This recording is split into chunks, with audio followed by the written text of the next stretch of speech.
朋友，大家好，欢迎收看中嘉新闻，我是蔡小军。全台各地有许多艺文展览、暑期休闲活动、限定美食，还有在地美食，赶快透过镜头带您一睹为快。先带你来看2026基隆所管季主题日在八斗子渔港盛大举行，现场规划了80摊特色市集与人气活动，吸引众多的游客体验港湾魅力。有没有说你好？你好，嗨，说市长加油！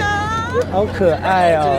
由市政府产发处举办的2026基隆所管季主题日活动，在八斗子渔港盛大举办。市长谢国良到场与民众同乐，现场规划约80摊的特色市集跟精彩活动，像是一夜干 DIY、海鲜竞标拍卖会、免费小卷品尝，都是人潮满满。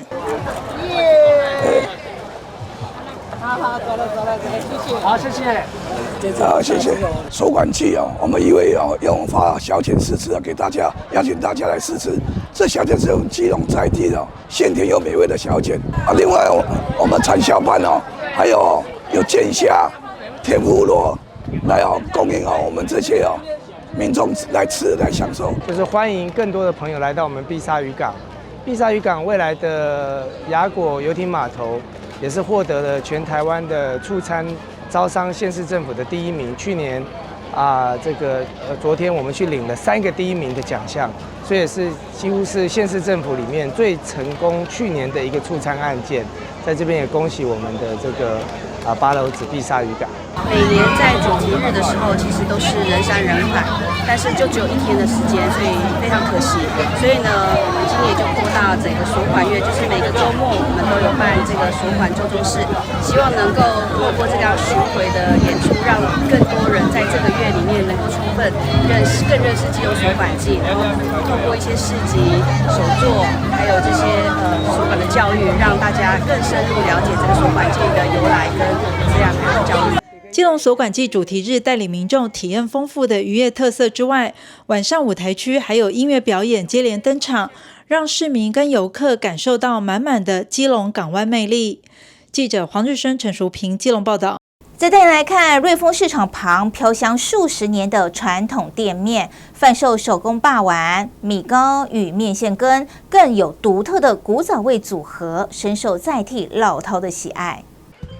几张桌椅摆在店门前，饕客悠闲地坐下享用美食。不少采买完的民众也会顺道停下脚步点餐外带。开业多年的古早味小吃店低调地藏身在市场旁边，虽然没有醒目的装潢，但许多老饕都认准了店门前写着肉圆面线羹的小招牌，每天准时前来吃一份古早味。这是我们公司的外劳，对，然后就大家来吃，然后就觉得很好吃。骂完面线羹，我觉得它东西都很好吃对，然后蒸蛋汤也很好吃。在这边卖肉圆已经40出头年了，就是传承爸爸这一代下来，我是第2代这样子，我们是用现宰的温体猪肉每天搅拌每天做这样子，都是早上4点。大概4点就起床，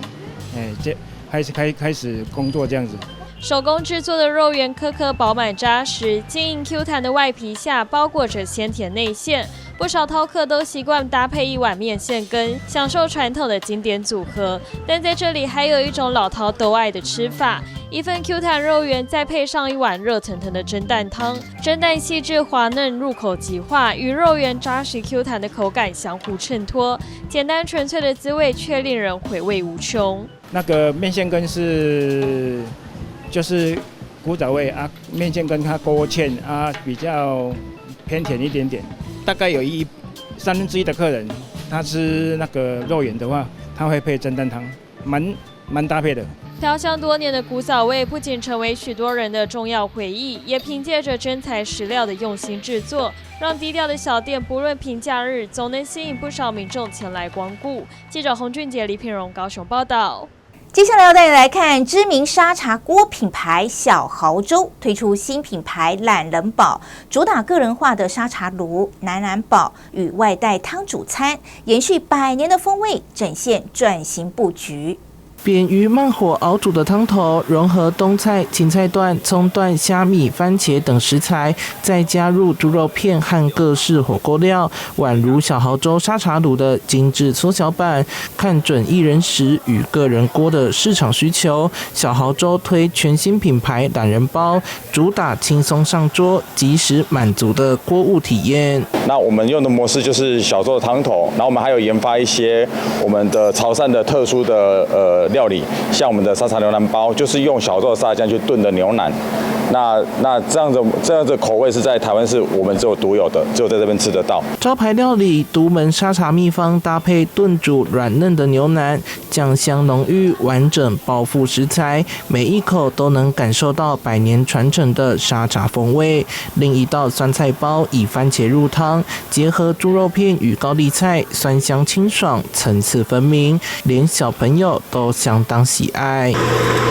一大匙的沙茶，加入各式火锅料和肉片，下意面吸干汤汁。这碗沙茶香锅意面大功告成。小豪州也拓展外带市场，创立好功夫汤煮餐，把灵魂沙茶酱延伸至锅烧干拌面，甚至是饭卷等多元餐点，展现品牌跨界经营的新布局。线上点完餐，然后马上就可以拿到餐，非常的方便。价格以单人来说，都蛮合理的，而且口味我个人蛮喜欢的，所以会蛮常回来消费这样。从百年沙茶风味的传承到个人锅物与外带餐饮的创新转型，小豪州持续延伸经典酱香的可能性，也为台南在地美食注入新活力，让传统老味道以更贴近现代生活的方式持续飘香。记者收海豚的报道。再带你来看台北市花博新生运动馆落成喽！这一栋智慧绿建筑打造全台第一座室内射击靶场与无风雨羽球场，即日起提供免费的体验。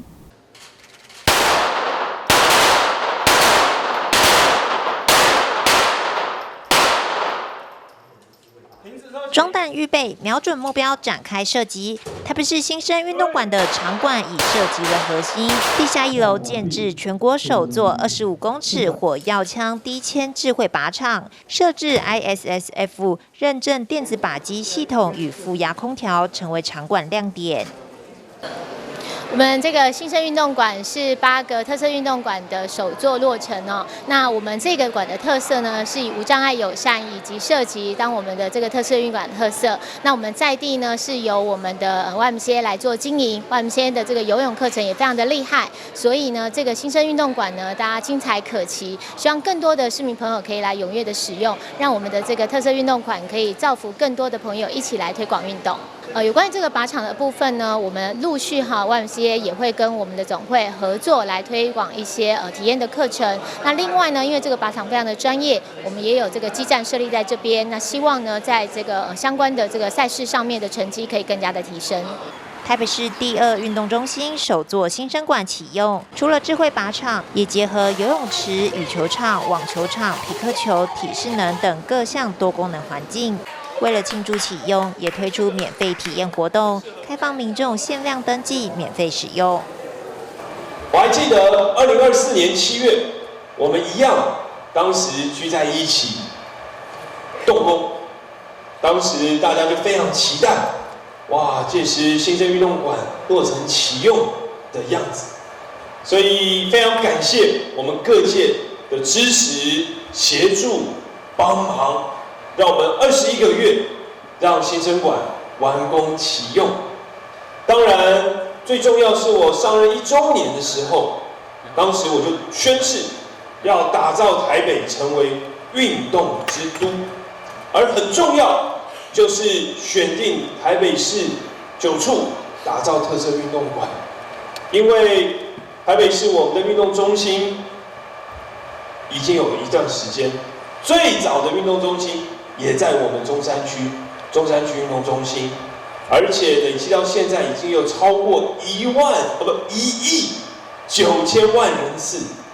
所以大家可以看到我们的市民朋友使用运动中心的比例，包括我们频率，以及大家热爱运动、投入运动的人口数越来越多，而且不分年龄层、不分身份别或族群，大家越来越热爱运动，当然也必须要更多好的运动场馆让市民朋友使用跟体验。所以当时我就宣布，除了我们的运动中心，也必须打造特色运动馆，也就是所谓的第二运动中心。当然，我们必须要选定特色一个核心的项目，而且要方便所有的市民朋友，包括无障碍的友善空间都可以来使用。新生特色运动馆有几个让大家印象深刻。第一个，我们以射击为核心，所以我们有应该是全国少有25公尺火药枪低铅的射击场。另外，我们也有10公尺、25公尺的靶机，电子靶机。另外，我们也结合原本的新生游泳池，除了刚刚看到的游泳池以外，我们还有体适能、羽球、网球，还有现在很夯的匹克球。刚刚看到我们当然还有基本的，包括重训的场域、皮拉提斯的器械等等。我们希望更多元、多功能的来让市民朋友使用。第三个，我们特别设计符合世界羽球联盟标准的空调系统，低扰动、恒温，让所有热爱羽球的朋友在国际标准的场域可以打羽毛球。第四个，我们规划全场馆的无障碍环境，我们让不只是身障朋友，让长辈、坐轮椅的朋友，或者是爸爸妈妈带着孩子推娃娃车，也都可以方便前来新生特色运动馆。我相信这个运动馆，不论是年轻人，或者是说这个刚刚提到的上班族、长辈，以及这个在座的一些身心障碍的一个朋友们，都可以来无障碍的一个来使用这样的运动馆，在这里都可以找到适合自己的一个运动的一个环境、运动的一个项目。那在这里，我要非常的感谢市府这边在这段过程当中的一个努力，不论从工程的一个规划设计，以及到它的施工过程，克服了种种的一个困难。那同时呢，这一座馆启用以来，也是透过这个公司和协力来引进这个专业的一个团队 YMCA 这边，相信未来的一个服务品质一定更能带动整个运动的一个大家的一个活力，然后共同来到这个运动馆这边来享用所有的运动设施。北市府接下来也会陆续完成8座特色运动馆，继新生馆之后，预计今年10月自来水园区的公馆特色运动馆也将完工启用。3、2、1，请挥开，新生运动馆正式启用！再次恭喜到我们最热烈的记者温俊台北报道。市长侯友宜宣布，新北大巨蛋选址确定为树林基南5侧土地，预计2032年动工，将结合体育与展演机能。我们今天特别宣布，大巨蛋在树林基5，形成新北市第4都心。希望借着运动产业的带动，我们住宅、商业以及我们各项的安居乐业，形成新北市另外一个都市中心，我们一起加油。新北大巨蛋选址正式拍板，新北市长侯友宜今天上午于市政会议听取体育局专案报告后宣布，经专家学者综合评估土地条件、交通便利性、开发可行性及未来营运需求，新北大巨蛋将优先选定树林基5南侧土地作为规划基地，未来将朝结合智慧服务、体育运动、文化展演及观光娱乐等多元机能的大型城市园区发展。在整个区域的选择，不管是淡海新市镇或是树林基5，都是各有它的优点的所在地。那毕竟在2个地点，我们必须要选择一个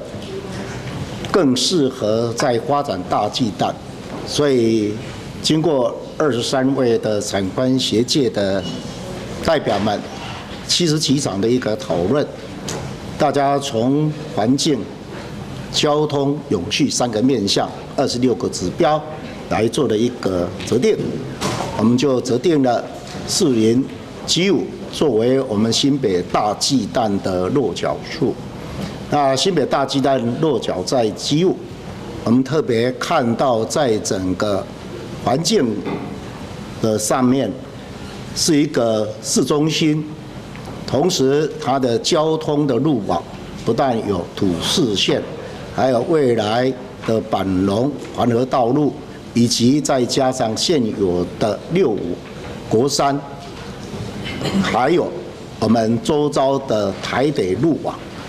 那这些可以在我们短时间里面可以疏散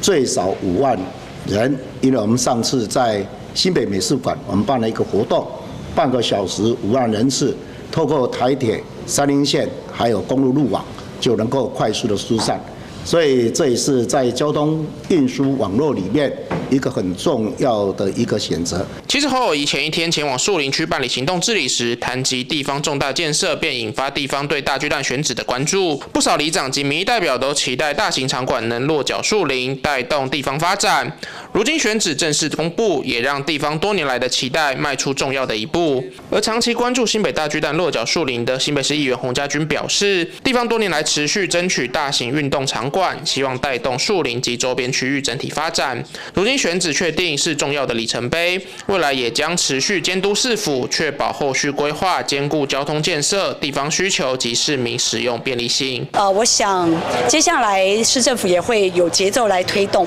大巨蛋的一个评估，交通是它最大的一个优势，还有周边。那因为这个对于新北来讲是第一颗大巨蛋，我相信让这个第一个的大巨蛋要它能够顺利后续的一个营运是非常非常重要。那所以交通以及周边的一个人口数，更是未来撑起它这个营运很重要的一个基础。所以我相信也因为如此啊，我们对于树林大巨蛋就是落脚在树林，是深具信心。那当然，我觉得还有一个也非常重要，就是当地民意的一个会诊。那因为我们服务处，那包含就是很多的一个里长也都协助我们在做一些联署的一个工作。因为我相信，唯有靠这样的一个专业，同时呢地方的一个民意共同支持之下的这样的一个建设，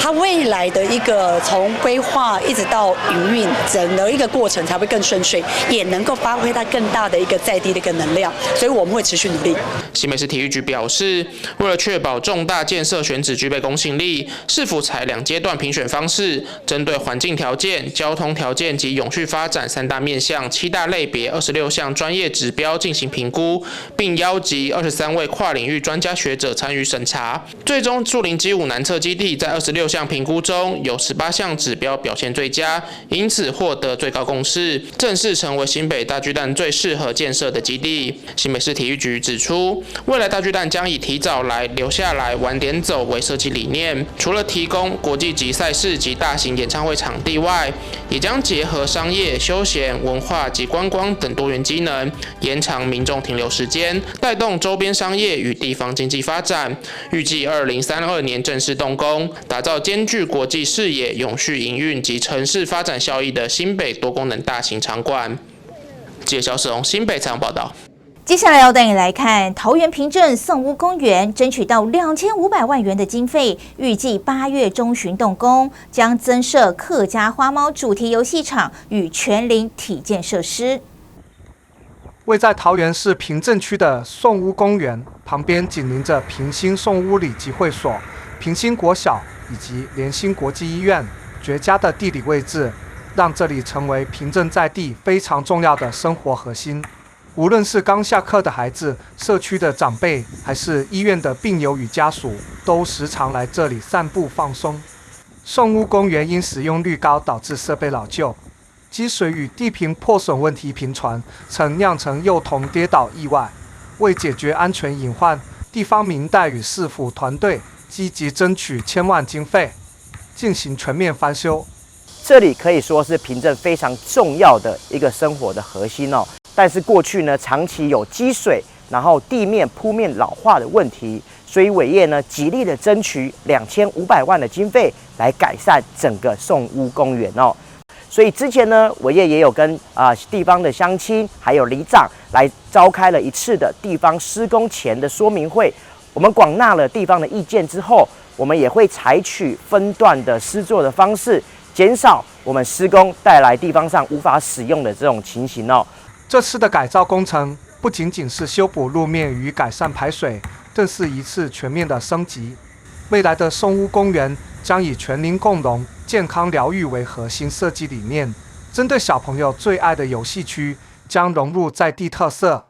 打造出独一无二的客家花猫主题游戏场。而为了照顾到长辈以及需要复健的病友，公园内也将导入医疗复健的概念。最终，我们是决定以全龄共融、健康疗愈为我们的设计目标，打造地方期待具有休闲、运动、身心疗愈空间的健康公园。我们这一次的工程，除了改善园区铺面以及排水系统以外，我们也设置了花猫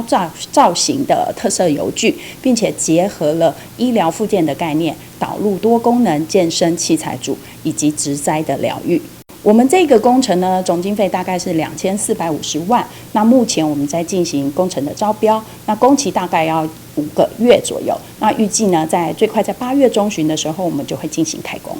除了硬体升级，动线规划也更贴心。原先U-Bike站过近，导致通行空间狭窄。此次工程调整了停放方式，以拓宽步道，并重新整理植栽区，让环境更明亮舒适。因为我们发现它离人行的步道的距离过于小，这边呢旁边就是联心医院，所以有时候轮椅族过去的时候是有一点卡卡的情况哦。所以未来我们这个 U-Bike 我们会改成斜的方式来做停放。斜的方式呢，可以增加我们这个步道的空间，同时也可以增加我们 U-Bike 的这个台数哦，让更多的 U-Bike 可以来到我们的这个松屋公园。另外呢，我们呢也让整个公园呢相关的植栽的区域也帮它重新的来整理，让整个公园看起来更加的明亮，也让整个植栽看起来会更加的美化。这项总经费约2450万元的改善工程，目前正在进行招标作业，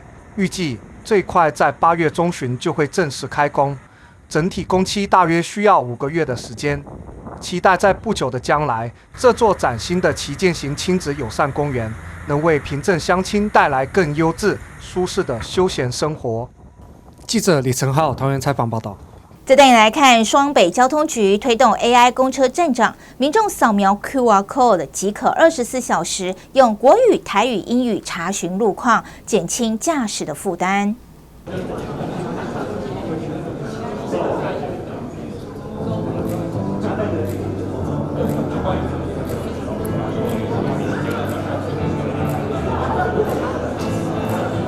我要去101。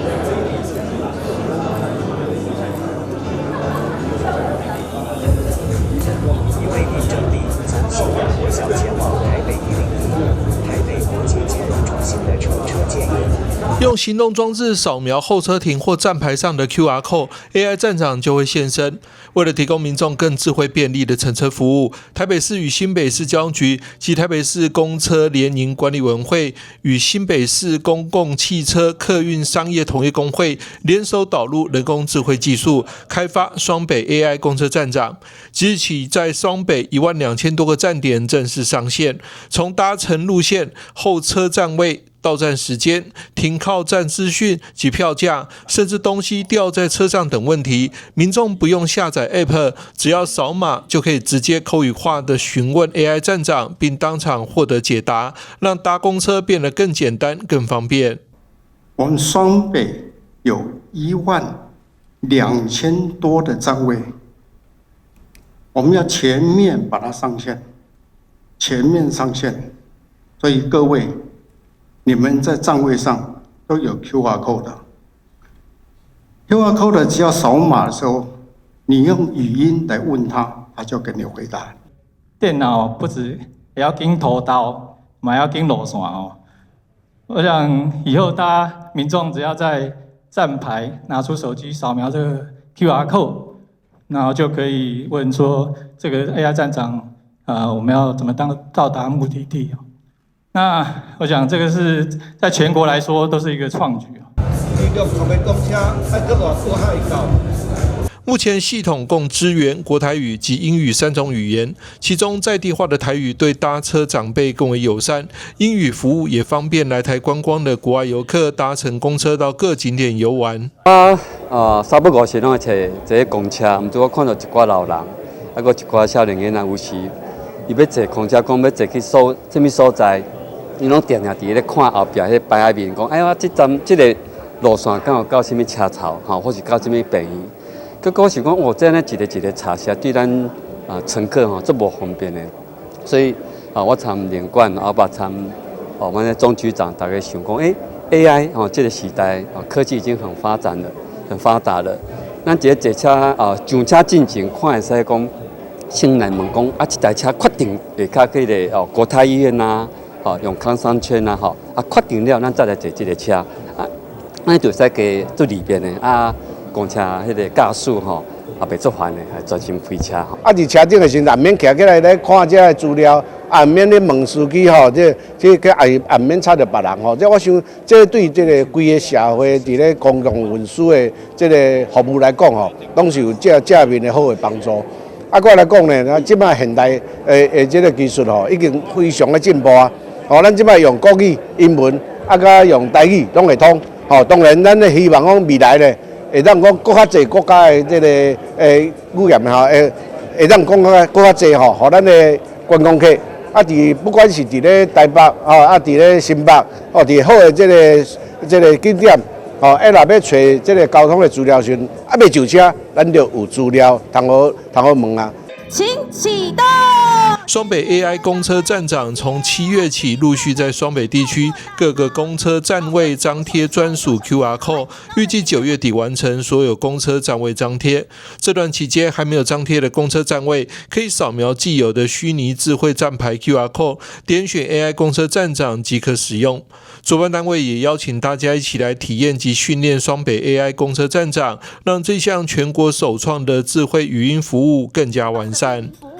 记者张启腾台北报道。高雄捷运建设传出好消息哦，新建中的3条捷运线，截至今年7月的进度全数超前，让民众期待未来的轨道生活圈。高雄轨道建设4线齐发，其中环状轻轨已经在2024年抢先通车，而正在新建中的冈山路竹延伸线工程进度超前2.94%，黄线工程超前1.64%，小港林园线也超前1.9%。随着各项轨道建设持续推进，也让不少民众期待未来路网能更加完善。我们当然是在这附近做的商家都会希望说捷运黄线能够尽快通车，一来说对这附近的我们住在这边的这些居民能够带来一些比较便利性，能够再去别的地方也方便，那我们可以减少不用老是顶着大太阳或者是下雨的时候还要再骑机车，这样子有跟它便利性在，生活也非常便利，要看是要往北啊或者是往南，东西南北都很方便。希望快点完工啊，不然这样挡着车这样挤啊，车流量上下班都车蛮多的。随着3大捷运工程稳步推进，高雄轨道路网也逐步成型。未来不仅能串联北高雄、亚洲新湾区以及林园等地区，也有助提升通勤效率，带动沿线发展，让市民享有更便利的轨道生活。高雄捷运3条延伸线，冈山路竹延伸线、小港林园线，以及大家非常关心的捷运黄线，到今年7月初为止，工程进度都稳定的超前。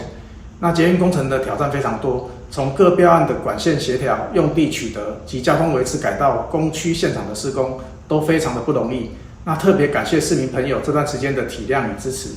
捷运局会持续的严格把关工程品质与施工安全，让3条捷运线如期如质的通车，为高雄打造更完善、更便利的大众运输路网。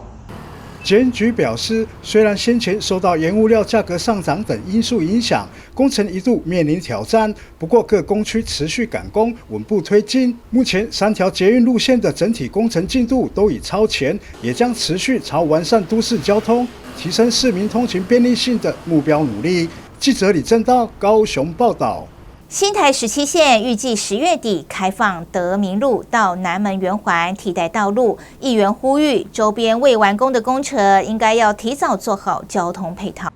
左营海军俱乐部前已经可以看到拓宽的路面以及新设人行道的样貌。新台17线目前工程进度一切顺利，公务局预计在10月底会先开放楠梓区德明路到左营南门圆环的替代道路。德明一直往南走，然后从纬六路，就是我们新开辟完成的一个纬六路出去，然后走军校路，那再从海平路接到军方的旧的战备道，那一直延伸到南门圆环。会先开放替代道路，主要是因为中海路到介寿路的路段牵涉到军区建物的保存与迁移，所需工时较长。而民众最关心的南门圆环改十字路口的工程，则预计在8月底动工。那预计大概8月的时候，我们会进入到圆环，会先把相关的一个路型改成十字正交的部分，然后经过交通局的一个审议交委的部分去布设，然后现场施作。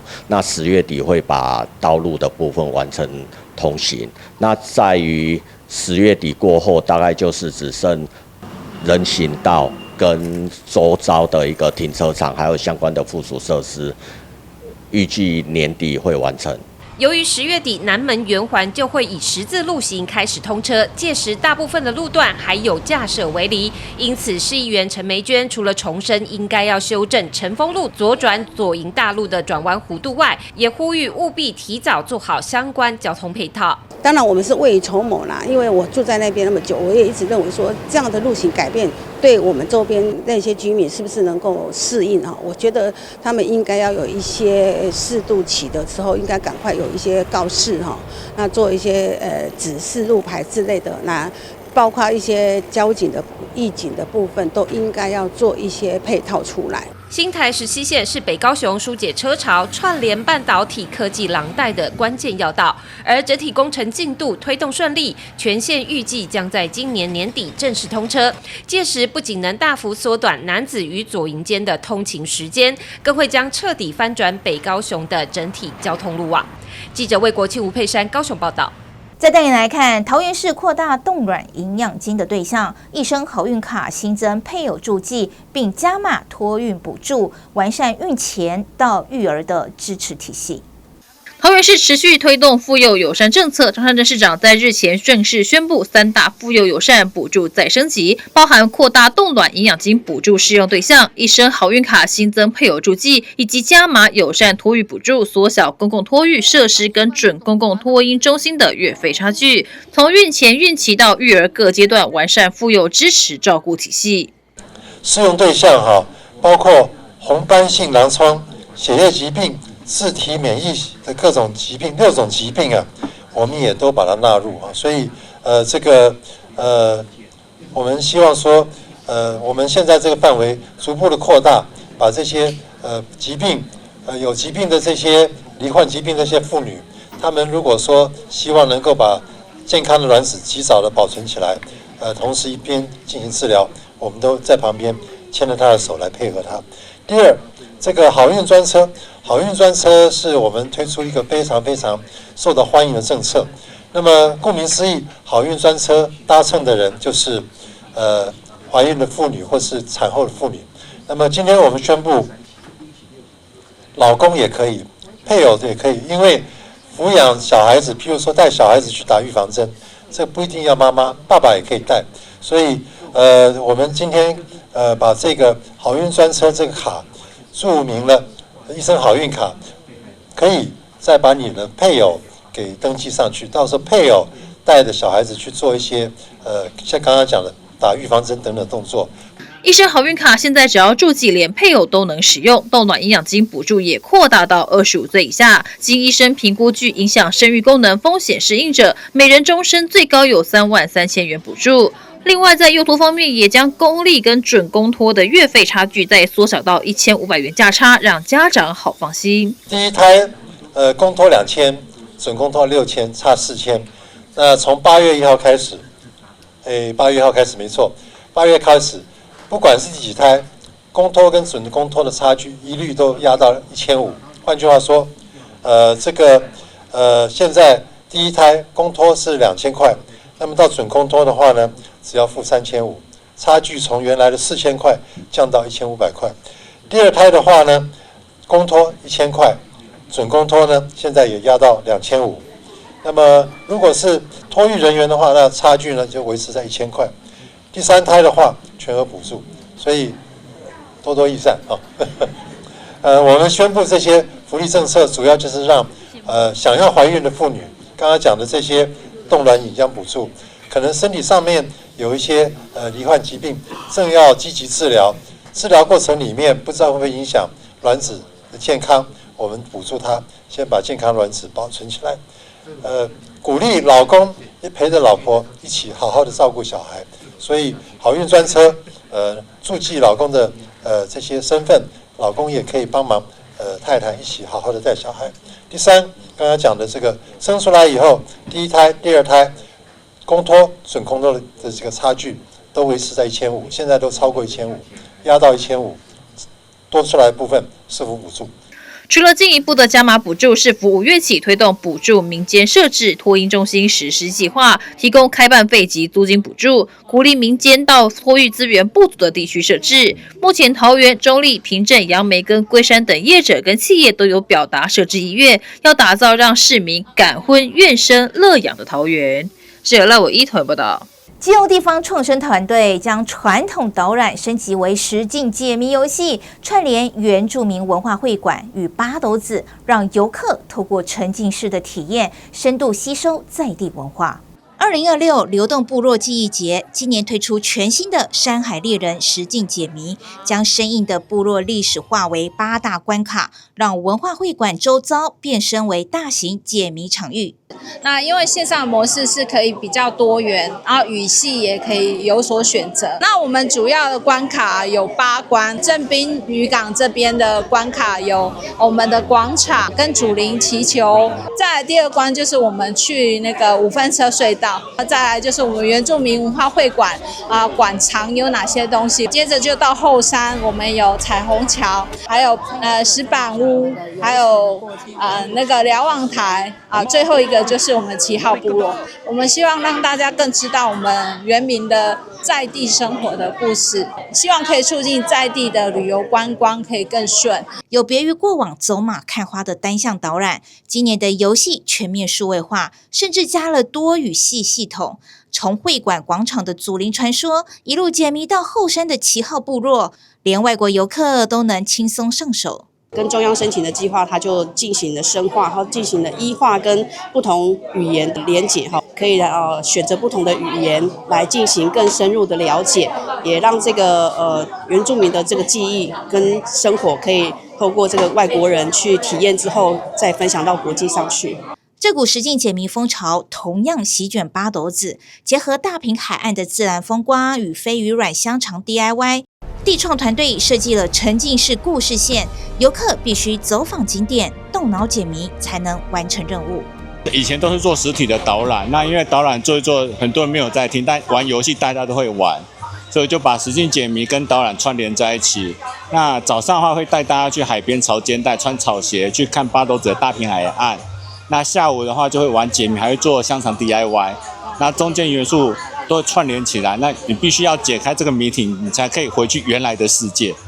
对，所以这边就是把实体跟现场直接串联在一起的应用。对，那这个就是有设计的谜题都会在这边，还有很多故事，而且很多关卡。那这些关卡的答案，你必须要经过我们的导览来介绍，甚至要做 DIY， 你才可以找到谜题。然后解完谜题，还要找到最后的关键元素，才可以回去原来的世界。这样大家玩起来就导览不只是导览，而是有故事，而可以融入在里头。从原民会馆的数位智慧到八斗子的山海体验，基隆透过实境解谜，成功翻转传统观光，让文史不再枯燥，变成兼具娱乐与教育意义的观光新浪潮。记者蔡小军采访报道。台南市教育局研发全国首创的专业评估工具，利用桌游形态的媒材与多元创意互动，让中辍孩子放下心防，接受专业辅导。由台南市政府教育局学生辅导咨商中心研发这套中辍生的返校期日记，主要以桌游形态为媒材，透过多元创意的互动方式，借此放松孩子心房，打开专业辅导关系，更是全国首套专为中辍生辅导需求设计的专业评估工具。我们都知道，现在中辍生的议题很多，那比例上也有越来越高的趋势。主要是因为他们可能有网络成瘾的问题，导致他们拒学啊、简居在家。所以我们希望可以了解到底孩子有什么样的一个情境，或遇到什么样的一个状况或事件，导致他不肯走进校门。所以我们有研发出来这一个是有不同的情境，有在学校的，有在家庭的，那也有在社区的，例如我们有一些犯罪的一个情境等等之类的。那再来还有一些重要他人，就是孩子他可能遇到哪些人，这个人可能影响他不想来学校的情境。所以这一些我们透过让孩子自己去选择他们认为最大关卡以及什么样的人，那我们专辅人员就很考验他们的这样专业能力，他们要化身成孩子指定的角色去扮演他，然后跟孩子对话，透过对话之中慢慢去开导跟引导孩子，让他从一个就是原本封闭的心理，然后慢慢的敞开心房，愿意跟您讲话，讲出内心深处的话。那透过这个方式呢，我们就可以先建立关系，因为我们都知道个别的晤谈跟諮商是需要时间的，不是一下子孩子就愿意跟你讲所有他心里的话。所以我们透过桌游一方面在游戏里面建立关系，那我们也可以透过这种对话的方式去掌握他们内心目前的心理状态。那我们要用什么样的辅导策略跟处遇方式，让孩子可以真正的走出来。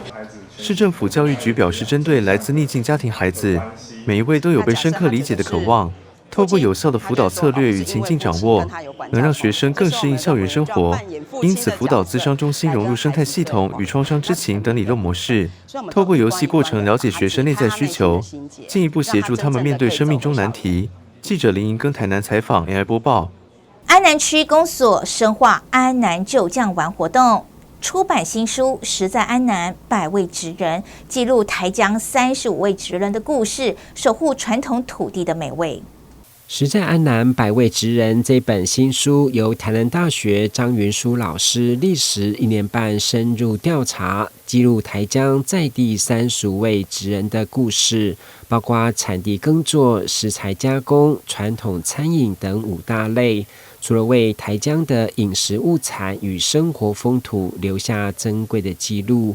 ，8号在许多明代贵宾的见证，也正式开书发表，希望成为可走读游历的体验书。这本书里头呢，其实收录的很多都是算是素人，可能过去的曝光度啊或知名度不是那么的高。那我们也希望说，借由这样子的机会，把他们3代啊，甚至说就是几十年的那一种记忆啊，跟那一些饮食相关的一些理念呢，给分享出去。新书发表会在梅花里活动中心摆满职人们所带来的传统美味、伴手礼以及在地农渔产，宛如台江物产博览会和隐藏版美味全收录。除了透过新书带您走进职人现场，也凸显安南区人的勤奋朴实。我们35位职人代表我们台江的朴实、认真跟踏实这样的精神的这些职人的故事，我们新书已经发表了。那我们除了这个新书的推广，要让大家更了解我们安南区的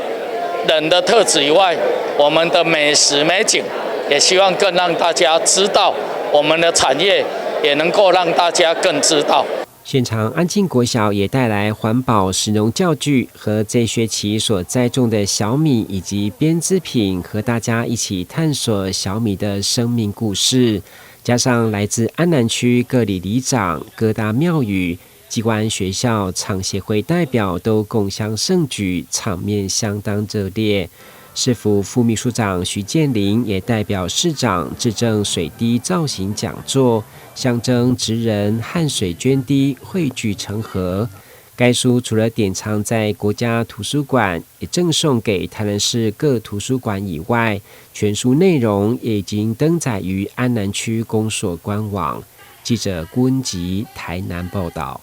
新北市观旅局推出15期补助，民众走访指定山海与老街景点，并在 App 打卡，就可以领取最高1000元的新北币住宿优惠券。艺术新北，暑假期间该去哪里旅游，新北市观旅局都帮你规划好了。为了促进观光，新北市政府将29个行政区内景点浓缩成为14条兼具深度与趣味的主题打卡路线，以及70个打卡点，邀请外县市旅客深入探索。最经典的万里区野柳女王头、平溪天灯，近期开通的壮观淡江大桥，最受日韩旅客喜爱的九份老街，还有美食吃不完的乐华夜市，通通入列。新北要山有山，要海有海，要人情味有人情味，要吃的有吃的，要各族群的文化你都可以去探索，它就是台湾的缩影。除了推出特色游程，新北市观旅局也加码国旅补助。只要下载我的新北市 APP， 完成会员注册并开通钱包，并完成旅游打卡，就能获得抽奖机会以及1000元新北币住宿优惠券，凭券可直接折抵合作旅馆的住宿费。这次我们推出了1200万，总共有12000位的朋友可以抽到我们的住宿抵换券1000元。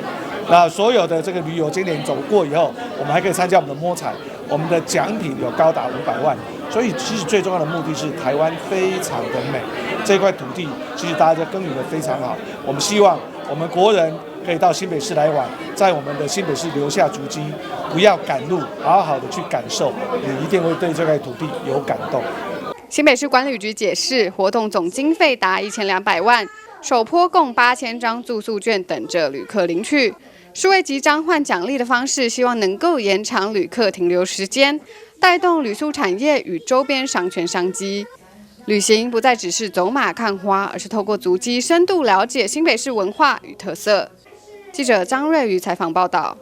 基隆民俗文化资产和平岛王爷海上江游7月25号举行，3府王爷移驾浮船巡境，祈求风调雨顺与海域平安。和平岛王爷海上游将正式举行，信众200多人搭乘5艘船随行出海，前往正滨渔港举行献江仪式。游江的船只前往新北3号渔港，绕境瑞芳碧云宫，再返回基隆小体码头举行献江仪式，最后返回和平岛正滨渔港。像南部东港那一边是用画的吧，就送瘟疫，但我们北部这边，我们这间社灵庙是比较特别，就是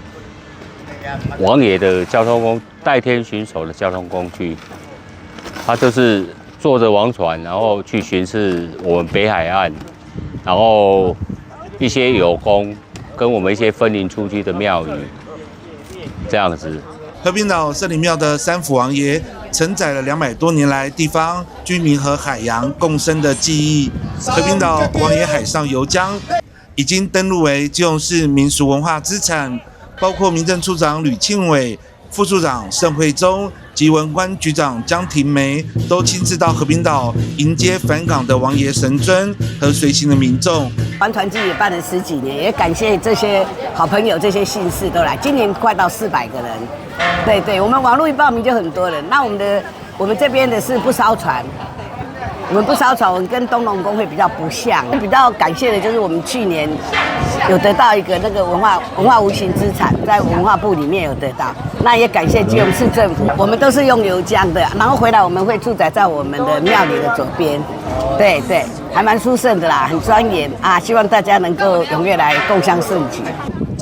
大批信众随着3府王爷游江祈福，在基隆和平岛当地深植民心之外，也展现地方信仰和社区凝聚力的文化资产。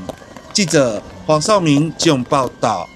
最具代表性的台湾民间天文团体台南市天文协会成立40周年，盛大推出纪念摄影展，8月份将移师永康社教中心展出。说起台南市天文协会，可追溯至1986年全球掀起哈雷彗星的观测狂潮，也让当时一群热爱追星的府城天文前辈，就在那一年6月8号正式成立协会，开启了南台湾民间天文科普推广的黄金时代。今年该会迎接40周年庆，特别举办纪念摄影展，每一张浩瀚星河都是精心挑选，选，带领民众深入浅出解开星空密码，也让参观的民众大呼感动。第一次接触到这种天文摄影的感觉，就是非常的一股莫名的非常强烈的感动，要捕捉到这种整体的画面的那种心力跟那种用心的程度是很难，不是当事者是很难以去感同身受的。这个是 M31， 是我们人类眼睛能够看到最远的地方，多远呢？250万光年，也就是你眼睛看到这哇是250万年前的影像。那时候人类在地球还没有诞生，好，所以看欣赏天文，对不对？可以把我们的眼界打开。好，人的心胸像降落伞，你要打开了才有用。欣赏天文真的是打开我们的心胸。这张是我们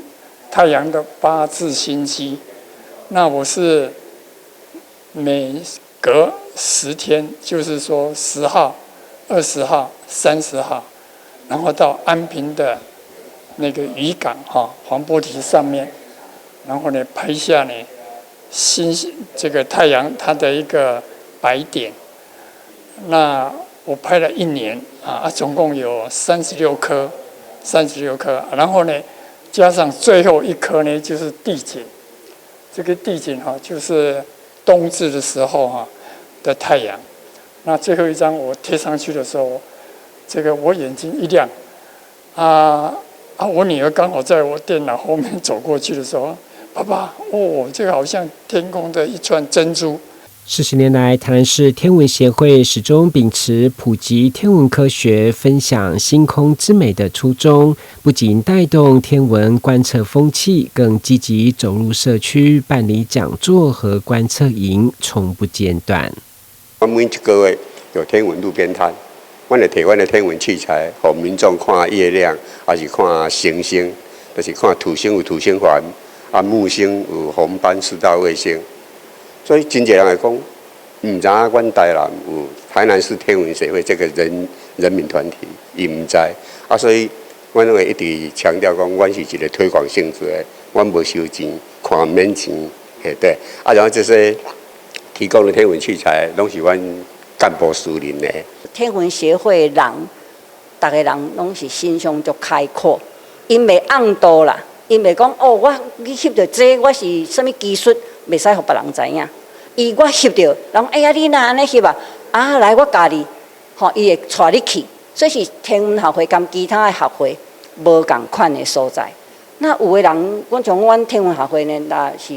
每个月都会在户外空间。做天文路边摊，对成立到今40档，无间断。该纪念摄影展第一波在美3馆画廊咖啡展出至7月28号，随后8月份将移师永康社教中心，欢迎民众一同前来参观，并加入追星的行列，点亮属于自己的星空梦。记者郭恩吉台南报道。以上就今天的中嘉新闻，感谢您的收看，我是蔡小君，祝您一切平安，我们再会。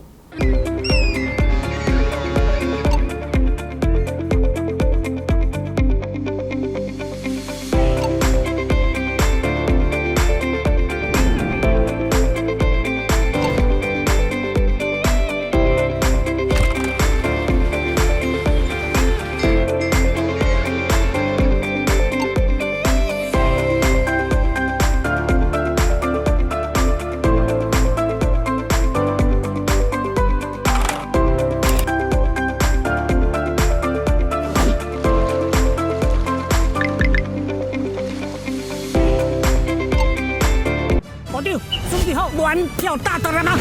？Let's go！ 沈大哥，等等，我们真的准备好了吗？115年起，驾照换照年龄下修至70岁哦。换照时不只要体格检查，75岁时还要做认知功能测验，还免费提供最新交通安全法规教育训练。提早70来换照，多多阻塞，啪啪照。今天我载你。OK， 政策上路之后记得去换照哦。争取3天，争取更多时间，防范未然，平时共同讨论家庭防灾计划，大家知道最近的避难收容所吗？那如果手机不通的话，大家要怎么联系呢？涣散时约哪里当紧急集合地点？防灾包多久要更新一次？我负责清点防灾包。那我负责关闭家中水电。我负责规划避难路线。我负责照顾阿嬷。我负责照顾小乖。建立自己及家庭的防灾计划，争取3天，争取更多时间。要是对你不好，好亮。抽了会不会出事啊？要抽吗？啊，你怕屁啊！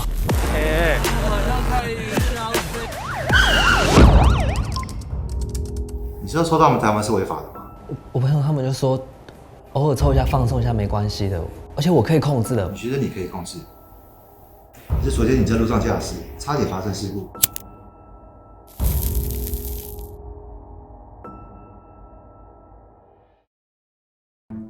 订旅宿最怕订了，却被告知入住原本不存在的2馆；住旅宿最怕去了，结果发生不预期的意外；订房汇款最怕汇了，最后碰上诈骗。拒绝非法旅宿，选合法就上旅宿网。订房多一步，旅行好放心。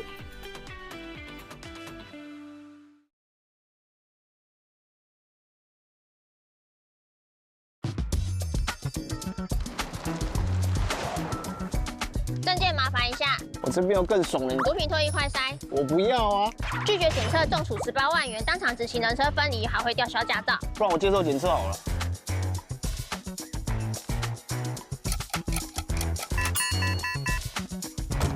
检测为阳性的汽机车驾驶人，处罚款与吊扣驾照，别想继续留在路上。独家上路，修侥幸，快筛新法地现行。